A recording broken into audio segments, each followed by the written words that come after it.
नमस्कार मित्रों, मैं आपका दोस्त आशुतोष आज आपके साथ एक नए टॉपिक के साथ शुरू करते हैं अब।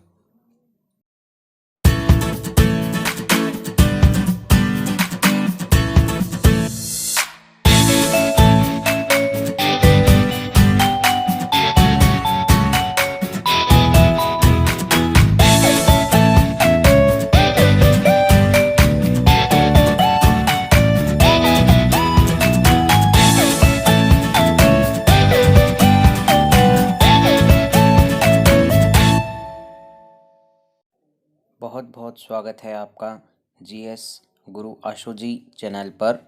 आज हम शुरू करते हैं कक्षा 10 के विज्ञान के अध्याय नंबर 1 भोजन एवं मानव स्वास्थ्य। भोजन एवं मानव स्वास्थ्य के भाग 4 में आज हम प्रवेश कर रहे हैं। तो आइए आगे अध्ययन करते हैं। इसमें हम पढ़ेंगे आज नशीले पदार्थ।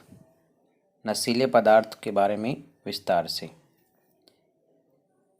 आनंद का भ्रम उत्पन्न करने की दृष्टि से कई लोग विभिन्न प्रकार के नशीले पदार्थों का उपयोग करते हैं। धीरे धीरे उन्हें इन पदार्थों की आदत पड़ जाती है और वे अधिक नशीले पदार्थों का उपयोग करने लगते हैं। प्रत्येक नशीला पदार्थ मानव शरीर पर कुप्रभाव डालता है तथा उसे स्थायी रूप से रोगी बना देता है। समाज में प्रचलित कुछ नशीले पदार्थ व उनके कुप्रभावों का संक्षिप्त वर्णन इस प्रकार है। गुटखा, सुपारी के टुकड़ों, कत्था, चूना, संश्लेषित खुशबू, धातुओं के बर्क आदि पदार्थों के मिश्रण से गुटखा तैयार किया जाता है। कुछ में तंबाकू भी डाला जाता है।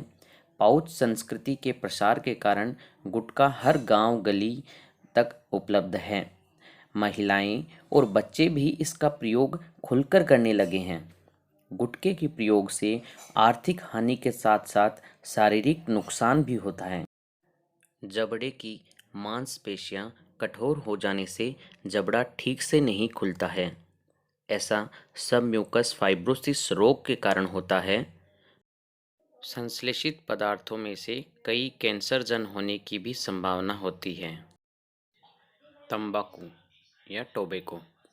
तंबाकू पादप निकोटियाना टोबैकम कुल सोलेनेसी की पत्तियों से प्राप्त किया जाता है। पत्तियों में 1 से 8% तक निकोटीन नामक एल्कलॉइड पाया जाता है।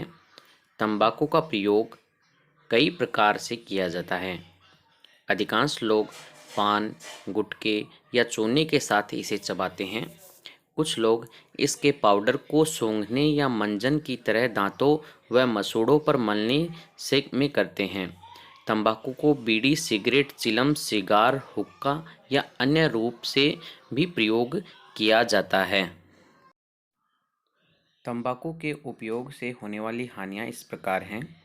तंबाकू के निरंतर संपर्क में आने से मुंह, जीभ, गले व फेफड़ों आदि का कैंसर होने की संभावना बढ़ जाती है। तंबाकू में उपस्थित निकोटीन धमनियों की दीवारों को मोटा कर देती है, जिससे रक्तदाब और हृदय स्पंदन की दर बढ़ जाती है। गर्भवती स्त्रियों के द्वारा तंबाकू का सेवन करने पर भ्रूण विकास की गति मंद पड़ जाती है। सिगरेट के धुएं में उपस्थित कार्बन मोनोऑक्साइड गैस लाल रुधिर कणिकाओं को नष्ट कर रुधिर की ऑक्सीजन परिवहन की क्षमता कम कर देती है। सिगरेट, बीड़ी आदि के दुष्प्रभाव इसका सेवन करने वाले के साथ पास में बैठने वाले पर भी पड़ते हैं, क्योंकि वातावरण में फैला निकोटीन युक्त धुआं हवा के साथ उनके फेफड़ों में भी पहुंचता है। यही कारण है कि कानून बनाकर सार्वजनिक स्थानों पर धूम्रपान पर रोक लगा दी गई है। प्राप्त जानकारी के अनुसार विश्व में प्रति वर्ष 60 लाख से ज़्यादा लोग तंबाकू का उपयोग करने के कारण असामयिक मौत का शिकार हो जाते हैं। उनमें से लगभग 50 लाख तंबाकू के प्रत्यक्ष सेवन से तथा 10 लाख अप्रत्यक्ष सेवन से मरते हैं। मदिरा कई प्रकार से बनाई जाती है, मगर सभी में नशे का कारण एक ही पदार्थ एथिल एल्कोहल C2H5OH होता है। विभिन्न प्रकार की मदिराओं में इसका प्रतिशत भिन्न होता है। मदिरा सेवन की प्रवृत्ति निरंतर बढ़ रही है और इसके दुष्प्रभाव सामने आ रहे हैं। मदिरा सेवन से मानव स्वास्थ्य पर होने वाले कुप्रभाव निम्न प्रकार हैं। मदिरा पान से एल्कोहल रक्त प्रवाह द्वारा यकृत में पहुंचता है। अधिक मात्रा में उपस्थित एल्कोहल को यकृत एसिटाल्डिहाइड में बदल देता है, जो विषैला पदार्थ होता है। एल्कोहल के प्रभाव से व्यक्ति के शरीर का सामंजस्य एवं नियंत्रण कमजोर हो जाता है, जिससे कार्य क्षमता क्षीण होती है और दुर्घटना की संभावना बढ़ जाती है। एल्कोहल से स्मरण क्षमता में कमी आती है और तंत्रिका तंत्र प्रभावित होता है। इसके प्रभाव से वसीय यकृत रोग हो जाता है, जिससे प्रोटीन व कार्बोहाइड्रेट संश्लेषण पर प्रभाव पड़ता है।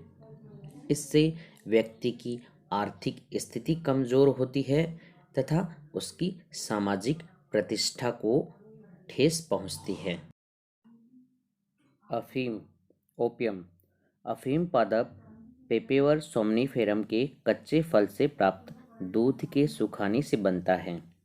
दूध में लगभग 30 प्रकार के एल्केलॉइड पाए जाते हैं। इनमें से मॉर्फिन, कोडीन, निकोटीन, सोम्निफेरिन, पेपेवरिन प्रमुख हैं। मॉर्फिन व कोडीन का प्रयोग दर्द निवारक दवा बनाने हेतु किया जाता है। इस कारण इसकी खेती की जाती है। शांति व आनंद की अनुभूति प्राप्त करने के लिए अफीम या उससे बने नशीले पदार्थ हेरोइन का उपयोग कई लोगों द्वारा किया जाता है। ग्रामीण क्षेत्रों में गम या खुशी के अवसरों पर अफीम की मनुहार करने की प्रथा आज भी है। ग्रामीण क्षेत्रों में कई माताएं अपने छोटे बच्चों को सुलाने के लिए अफीम खिलाती है। कोई भी कारण हो, अफीम का सेवन व्यक्ति को उसका आदी बना ही देता है। प्रारंभ में कम मात्रा ली जाती है, परंतु धीरे धीरे मात्रा को बढ़ाने में मजबूर हो जाते हैं। अफीम के डोडे फल भित्ती उबालकर पीने की लत भी बहुत से लोगों में होती है। प्रतिरोधक क्षमता कम हो जाने से व्यक्ति बार बार बीमार रहने लगता है। अंत में असामयिक मृत्यु हो जाती है। डॉक्टर या स्वयंसेवी संस्थाओं की मदद से इससे छुटकारा पाया जा सकता है। इन मुख्य नशे की वस्तुओं के अलावा और भी बहुत से पदार्थ हैं जिनसे समाज में नशे की लत बढ़ रही है। अन्य नशीले पदार्थों में हैं कोकीन, भांग, चरस, गांजा, hashish, LSD, lysergic acid, di ethyl amide आदि अन्य पदार्थ भी मादक पदार्थों के रूप में प्रचलन में हैं। युवा इनका प्रयोग विभिन्न कारणों से कर बैठते हैं या चुंगल में फंस जाते हैं। इनके प्रयोग के दुष्प्रभाव परिवार से विच्छेदन, अपराध प्रवृत्ति की वृद्धि, शारीरिक व मानसिक कमजोरी के रूप में सामने आते हैं। दवाओं के दुरुपयोग। दक्षिण एशिया में मादक पदार्थों की मांग के विषय में किए गए सर्वेक्षण के अनुसार भारत में नशा करने वालों में 42% शराब, 20% अफीम, 30% हेरोइन, 6% गांजा तथा 18% से अधिक लोग अन्य प्रकार के नशों के आदी हैं। रिपोर्ट के अनुसार डॉक्टर के पर्चे पर मिलने वाली दवाओं जैसे मॉर्फिन, पैथेडीन, ब्यूप्रीनॉर्फिन, प्रोपोक्सिफिन, नाइट्राजिपाम, डाइजिपाम का दुरुपयोग नशे के लिए बढ़ा है। स्मैक का प्रयोग भी बढ़ा है। पंजाब, राजस्थान, मध्य प्रदेश, उत्तर प्रदेश और गुजरात में अफीम का पारंपरिक सेवन जारी है। वहीं पूर्वोत्तर राज्यों में हेरोइन का इंजेक्शन लेने का चलन अधिक है। बच्चे नशे के लिए thinner, acetone, petrol, solvent, oil आदि गैर परंपरागत पदार्थों का प्रयोग करते हैं। सड़कों पर पलते बच्चे नशीली दवाओं एवं शराब की लत के आसानी से शिकार हो जाते हैं। वे जूता चिपकाने का गोंद, correction fluid, spray paint, nail polish, rubber, cement, सूखे इरेजर, मार्कर्स और गैसोलीन में मौजूद पदार्थों को सांस के साथ अपने शरीर में लेते हैं। नशे में जिंदगी की सच्चाई तथा भूख से बेखबर होने का प्रयास करने से बच्चे डरावने सपने, फेफड़ों में सूजन, गुर्दों की खराबी और कभी ठीक नहीं होने वाली मानसिक क्षति जैसी शारीरिक और मानसिक समस्याएं मोल ले लेते हैं।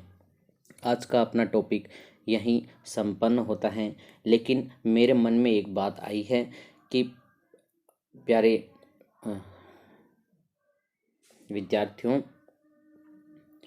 हमें सभी प्रकार के नशों से दूर रहना चाहिए और हमारे समाज में अगर किसी को नशे की लत लगी हुई है तो हमें यही प्रयास करना चाहिए कि वो व्यक्ति उस नशे से मुक्त हो, जिससे अगर प्रत्येक व्यक्ति इस चीज़ का अभ्यास करेगा कि हर व्यक्ति को नशे से मुक्त करना है और एक एक व्यक्ति जब नशे से मुक्त होगा तो संपूर्ण भारत नशे से मुक्त होगा और हमारा भारत वापस विश्व गुरु के पदवी पर पहुंचेगा। धन्यवाद। आज के लिए इतना ही, आगे के टॉपिक में मिलते हैं।